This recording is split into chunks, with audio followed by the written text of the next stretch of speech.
किसी भी पार्टी की सरकार हो सर। वैसे तो बहुत कम उदाहरण है, लेफ्ट की सरकार हमने पश्चिम बंगाल में देखी, लेकिन 27 साल तक किसी भी पार्टी की सरकार हो, वो सरकार वापस आए लेकिन बम्पर रिकॉर्ड के साथ आए, उसके पीछे आप कारण क्या मानते हैं? देखिए, मैं इसके लिए आपको उदाहरण दूंगा कि 27 साल जिस सरकार ने काम किया है, आप जरा पीछे जाकर देखेंगे जब कांग्रेस की हुकूमत होती थी मोदी जी के गुजरात में आने से पहले किस तरह के हालात गुजरात में थे। एक आम गुजरात के जो लोग थे, जो सीधे साधे लोग हैं, कारोबार करते हैं, उनके लिए कितनी मुश्किल का दौर था। पूरे गुजरात को दाऊद इब्राहिम के गुर्गों ने अपने अपने हिस्सों में बांट रखा था। कोई हिस्सा सोहराबुद्दीन चलाता था, कोई हिस्सा लतीफ़ चलाता था, कोई हिस्सा रऊफ़ चलाता था।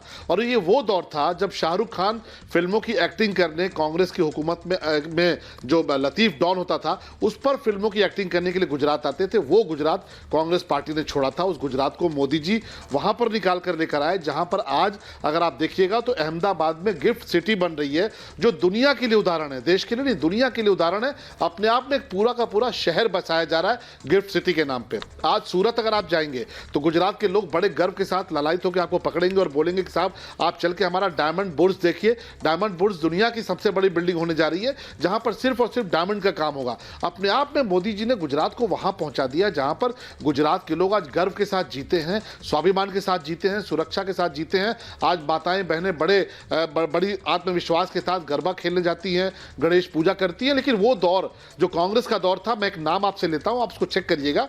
मोहम्मद सूरती उनका नाम था, कैबिनेट मंत्री थे, कांग्रेस पार्टी की सरकार थी। सूरत में रेलवे पर आतंकी हमला हुआ, रेलवे स्टेशन पर, और बाद में हाई कोर्ट ने मोहम्मद सूरती जो कांग्रेस के कैबिनेट मंत्री थे उनको इसके लिए दोषी पाया, उनको सजा दी कि वो अपनी गाड़ी से वेपन और तमाम सारे बम गोले लेकर आए थे। इस तरह के हालात से निकाल के मोदी जी ने आज गुजरात को कहां पर लाकर पहुंचाया है। वो एक अलग तरह का कनेक्ट है, नरेंद्र मोदी जी से एक अलग तरह का एक जुड़ाव है गुजरात के लोगों का। और हम सबने तो जी, मेरी आवाज आ रही है? मैं शलम मनी जी, आपने जो बात बोली मैं इसको थोड़ा अलग ढंग से रीड करना चाह रही हूँ। आपने गुजरात में बीजेपी की उपलब्धियां क्या रही और नरेंद्र मोदी ने गुजरात को किस तरह से बतौर एक राज्य आगे बढ़ाया।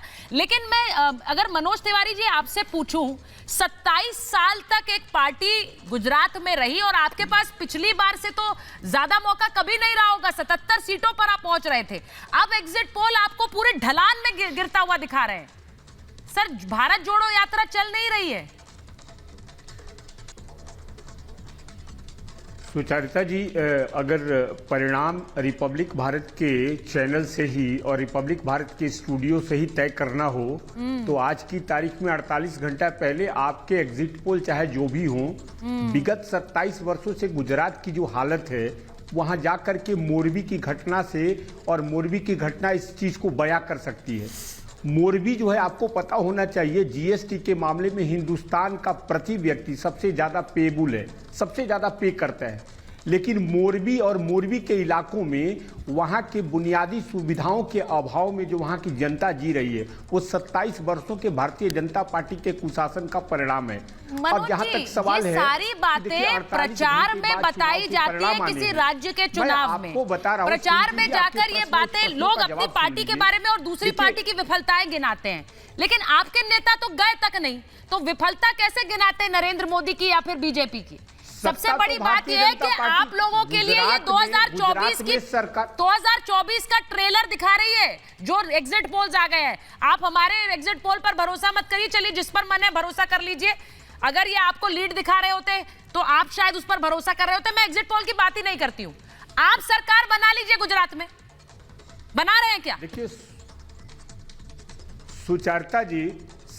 सुचरिता जी, सरकार बनाने का और सरकार जो परिणाम आते हैं लोकतंत्र में वो जनता के द्वारा निर्धारित किए जाते हैं।